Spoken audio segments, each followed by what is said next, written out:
Des cas, ceux du Covid-19 détectés ce soir à Nouakchott sont au nombre de 11. Nous entendrons au cours de ce journal le directeur général de la santé publique. Des mesures préventives, celles décidées par les pouvoirs publics, mais plus ou moins peu respectées ici à Nouakchott et à travers le pays. Une distribution, celle des kits alimentaires, ici à Nouakchott, mais également à Nouadhibou, notre capitale économique.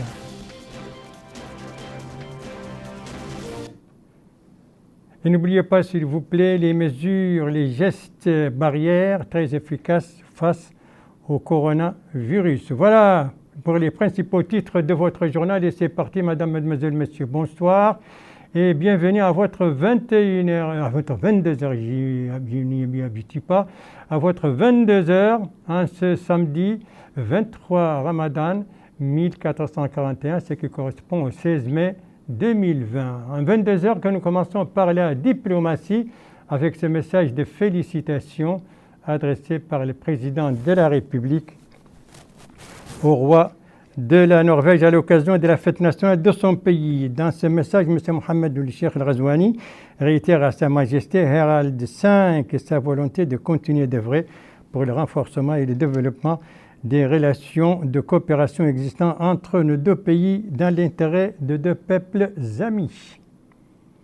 Voilà pour les diplomatiques. Revenons à la politique intérieure et surtout la situation sanitaire du pays en ce 16 mai 2020. Des nouveaux cas de virus Covid-19 enregistrés aujourd'hui sont au nombre de 11, et ce qui porte le nombre de cas enregistrés dans notre pays depuis le début donc à 40. Le point sur la situation sanitaire en ce 16 mai avec le directeur général de la santé publique, le docteur Sidi Ould Zahaf. Alors, la situation épidémiologique de cette journée du 16 mai se caractérise par l'enregistrement de 11 nouveaux cas de Covid. Et donc, ces 11 nouveaux cas proviennent donc des 17 303 alertes qui ont été lancées et qui ont été reçues par les services de santé. Parmi ces alertes, 169 concernaient des personnes contacts des cas précédemment enregistrés. Le nombre de tests effectués pendant les dernières 24 heures était de 72, dont justement les 11 nouveaux cas qui se sont avérés positifs, et donc 61 cas négatifs. Parmi les 11 cas positifs, 10 sont liés aux cas précédents, c'est-à-dire c'est des contacts de certains cas précédents, et un seul cas sans lien épidémiologique évident avec les cas précédents, et donc c'est un cas qu'on appelle communautaire.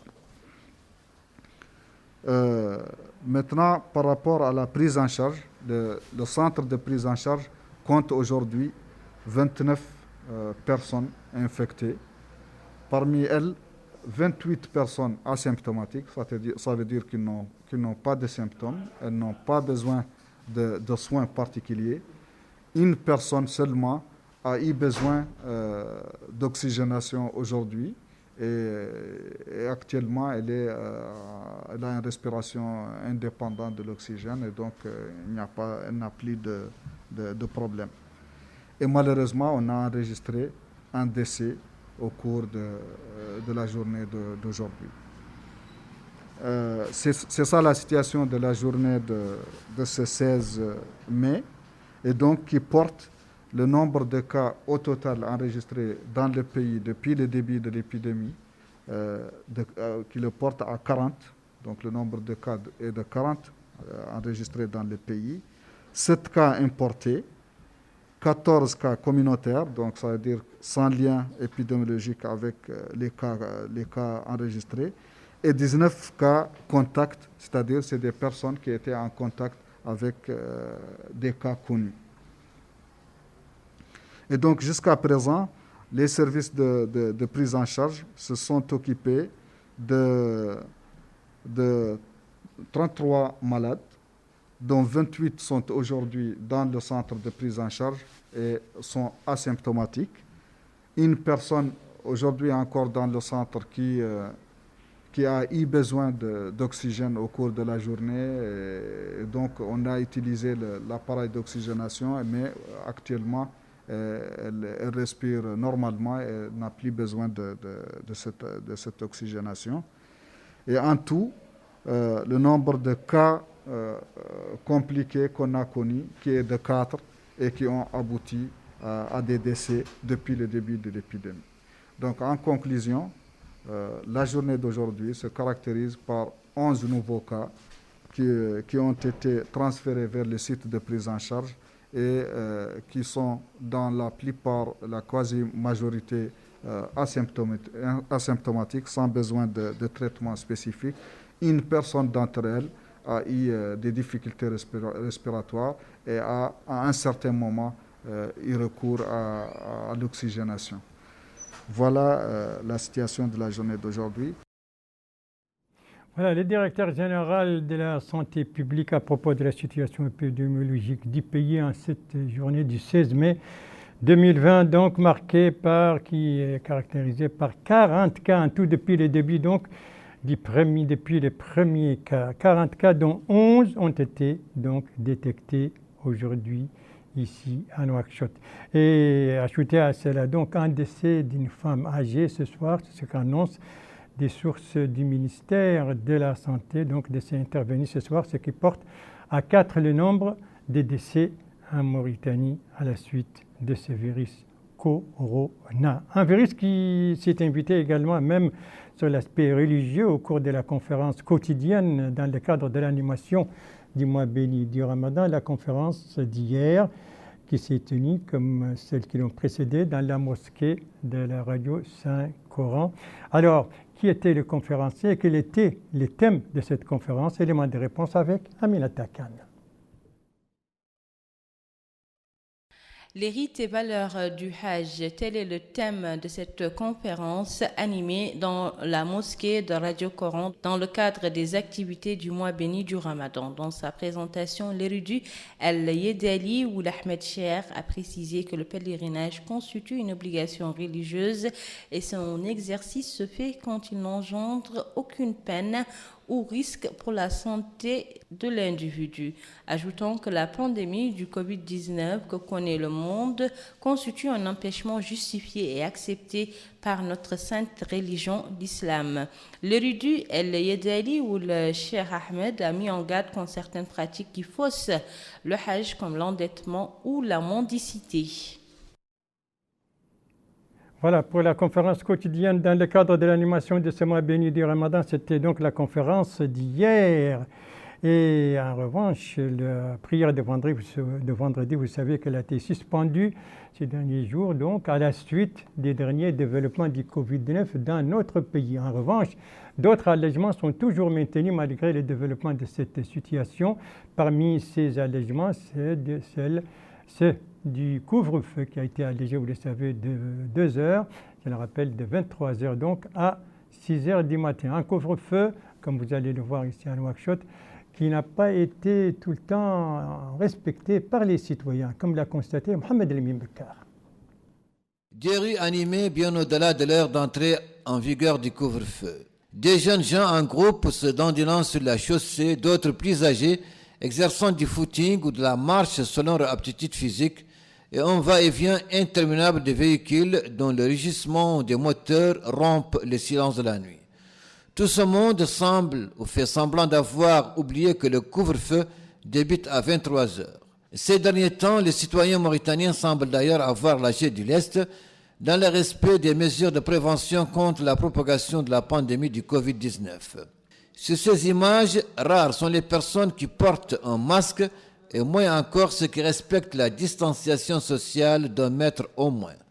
Et pourtant, quand on les interroge sur l'importance de telles mesures, la plupart se disent convaincus que les gestes barrières représentent le seul et unique moyen de prévention contre cette pandémie mondiale. D'autres vont même jusqu'à demander que des sanctions soient prévues à l'endroit des personnes qui rechignent à observer ces mesures de prévention. sans doute que le relâchement dans le respect des mesures a favorisé l'apparition de nouveaux cas ces derniers jours après que notre pays s'est senti presque à l'abri de cette pandémie. Alors, à nous de choisir entre liberté suicidaire ou confinement sécuritaire. Très sage, Mohamed El-Amin Bekkar. Merci de suivre les JTF de Mauritania, la suite du journal avec nos équipes qui sillonnent actuellement l'intérieur du pays, qui vont nous conduire, ces équipes qui vont nous conduire au Charqi et au Gorgol. Et on va constater dans ces deux wilayas qu'aussi les mesures préventives souffrent donc de cette négligence des citoyens. D'abord, on va commencer par le Hod Charqi, et précisément le Muqata'a d'Amour. C'est là que se trouve, donc vous le savez, Adel Begroul. On a découvert un cas positif. Il faisait partie d'un groupe d'infiltrés qui étaient donc confinés. Et Adel Begroul se trouve donc dans la Muqata'a d'Amour. C'est pourquoi notre équipe qui se trouve là-bas s'est intéressée donc au respect des mesures préventives dans cette Muqata'a. Alors, constat, un constat avec notre envoyé spécial Mohamed Ahid, qui est revu et présenté en français par Abdelrahman Hamad. L'usage commun des verres à boire et les attroupements sont des comportements qui favorisent la contamination de la COVID-19. Ces pratiques sont largement répandues chez les populations ici à Amourj, dans la wilaya de Hod al-Sharqi, et cela traduit l'absence de veille de ces populations de la gravité de cette épidémie qui se propage avec un rythme accéléré.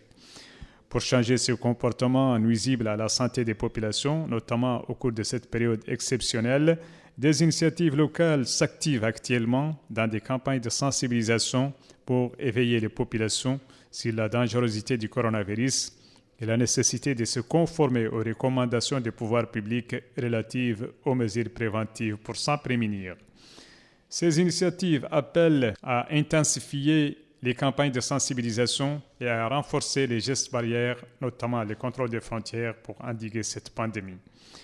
L'allègement des mesures barrières maintenues récemment par les pouvoirs publics a pour objectif de permettre aux citoyens d'exercer leur activité, mais dans le respect total des consignes sanitaires susceptibles de protéger notre pays contre la propagation du coronavirus.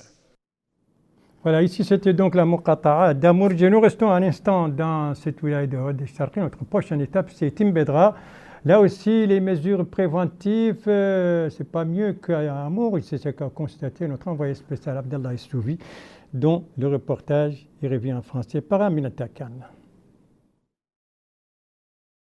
Timbedra est l'une des Muqata'a les plus peuplées de la wilaya du Hod al-Sharqi.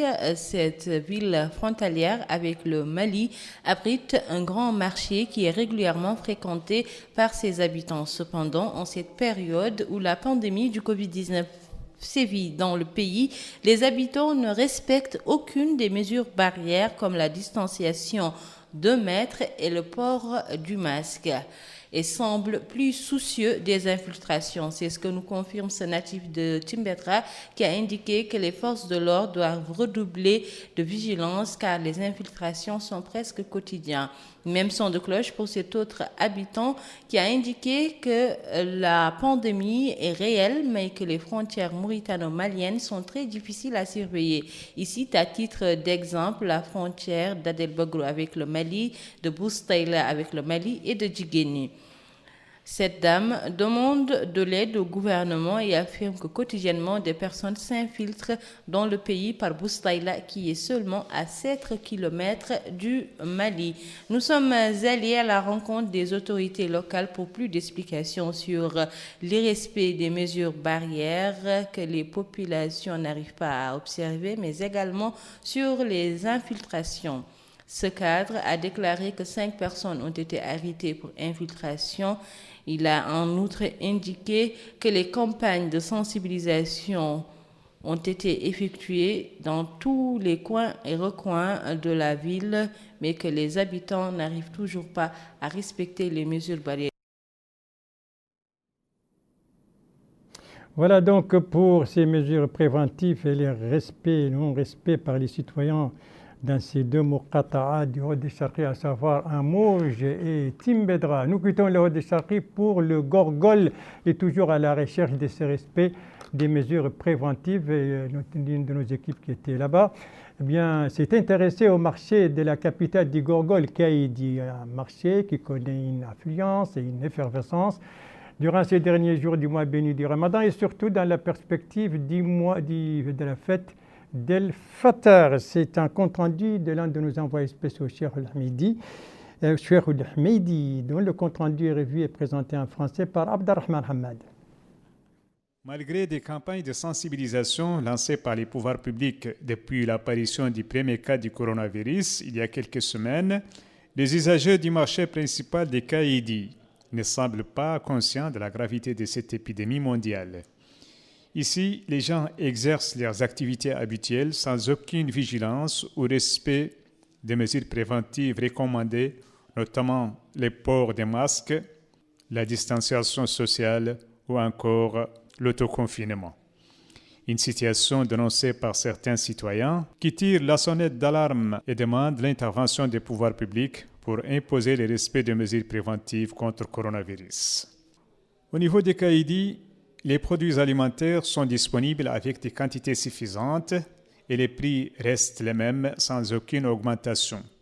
Les agriculteurs confirment que l'offre locale dépasse la demande et cette abondance rend les prix à la portée de tous. Après l'apparition de nouveaux cas de COVID-19 dans notre pays, ne serait-il pas temps de se conformer aux mesures préventives pour stopper la contamination de ce virus très dangereux? Une question qui se pose plus que jamais, surtout avec les derniers développements donc, de ce Covid dont on compte désormais chez nous 40 cas depuis le premier cas jusqu'à présent 40, dont 11 cas donc ont été détectés aujourd'hui. Vous venez d'entendre le directeur général de la santé. Actualité politique avec les activités des partis politiques dans ce journal, avec ce soir celle de l'IPER, l'Union pour la République, ce parti qui a effectué aujourd'hui une distribution de kits alimentaires au profit des familles les plus nécessiteuses de Nouakchott, une opération qui s'est déroulée au siège du parti et sous la supervision du secrétariat exécutif du parti chargé de la santé et de la promotion sociale. En tout, 45 tonnes de produits alimentaires, notamment du sucre, du riz, du lait en poudre, et pour ne citer que cela, et tout cela, c'était donc aujourd'hui. Autre distribution, mais cette fois en dehors de Nouakchott. Il s'agit d'une distribution effectuée par la fondation de la SNIM, c'est à Nouadhibou. Alors, qui bénéficie de cette distribution, faite par la fondation SNIM? Et d'éléments de réponse avec l'un de nos correspondants permanents, Mohamed Ali Oulistalik, dont le reportage est revu et présenté en français par Abdelrahman Hamad. En contribution à l'effort national pour faire face aux conséquences sociales de la pandémie de coronavirus, et dans le cadre de son programme d'intervention pour le mois béni de Ramadan, la Fondation SNIM a annoncé la distribution des aides financières au profit des imams, des cheikhs de Mahadra, des personnes handicapées et des personnes infectées par des insuffisances rénales au niveau des wilayas de Dakhlet Nouadhibou, Adrar et Tir Zamour. C'est ce qui a annoncé le Wali Moussa'ad de Dakhlet Nouadhibou, M. Mohamed Mahmoud al-Mustafa, qui a passé en revue les efforts menés par les pouvoirs publics dans ces cadres. Le directeur général de la Fondation SNIM, M. Mohamed El-Wali Oul-Salem, a précisé que ces aides ont profité à 276 imams, 394 cheikhs de Mahadra, 758 personnes handicapées et 35 personnes infectées des insuffisances rénales. Ce geste est vivement salué par le président de l'Association régionale des imams et des cheikhs de Mahadra au niveau de la wilaya de Dakhlet Nouadhibou, M. Mohamed Imam Al-Abdallahi, qui a remercié la Fondation SNIM pour cette initiative. Quant au président de l'Association des personnes à besoins spécifiques, M. Mohamed Mahmoud Oulifikou, il a passé en revue la coopération entre la Fondation SNIM et les personnes handicapées. La cérémonie a été couronnée par la remise des aides à des imams, des cheikhs de Mahadra et des personnes handicapées. Voilà cette opération donc de distribution faite par la fondation de la SNIM à Nouadhibou. Retour à Nouakchott pour parler cette fois de tout à fait autre chose, de la vente du lait dans notre capitale. Dans quelles conditions se déroule cette vente tout au long de certaines avenues de Nouakchott? Eh bien, élément de réponse avec Mohamed Lemine Bekkar. Pour Moulay Ibrahim, vendeur de lait, c'est la course contre la montre.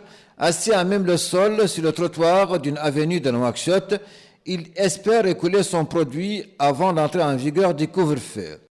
Le lait aliment complet est très prisé par nombre de Mauritaniens, mais Moulay Ibrahim reconnaît que de plus en plus de clients, pour des raisons de santé, évitent d'acheter leur lait. Ils sont plusieurs comme Moulay à pratiquer cette activité dans différents endroits de Nouakchott.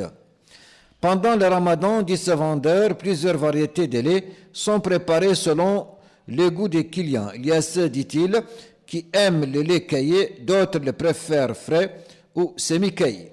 Face à la pandémie du Covid-19, les vendeurs de cette matière, de restes périssables, tentent de s'adapter aux conditions dictées par la conjoncture, en adoptant les mesures d'hygiène recommandées pour encourager leurs clients à leur rester fidèles.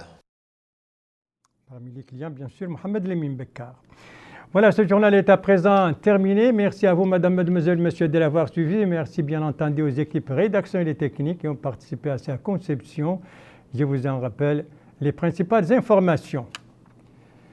Ça, c'est l'annonce ce soir de 11 nouveaux cas de virus Covid en Mauritanie, ce qui porte le nombre de cas depuis le début à 40 cas. Déclaration faite ce soir par le directeur général de la santé publique.